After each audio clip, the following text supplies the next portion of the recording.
1959. gada 4. oktobrī trešā padomju kosmiskā raķete pacēla orbitā pirmo automātisko starpplanētu staciju. Šis notikums izraisījis lielu interesi arī Pionieru pils planetārija apmeklētājos.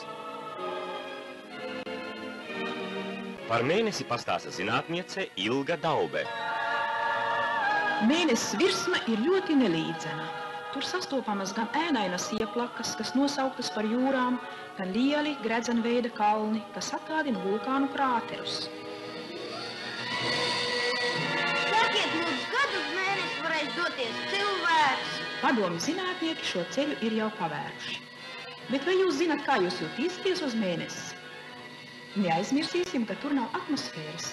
Tādēļ atstāt kosmisko kuģi varēs tikai speciālā tērpā, skafandrā.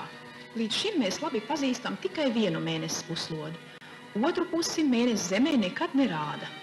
Taču tagad mēs ceram, ka trešā padomju kosmiskā raķete, atgriežoties Zemes tūmā, spēs pastāstīt arī mums, ko tā redzēja.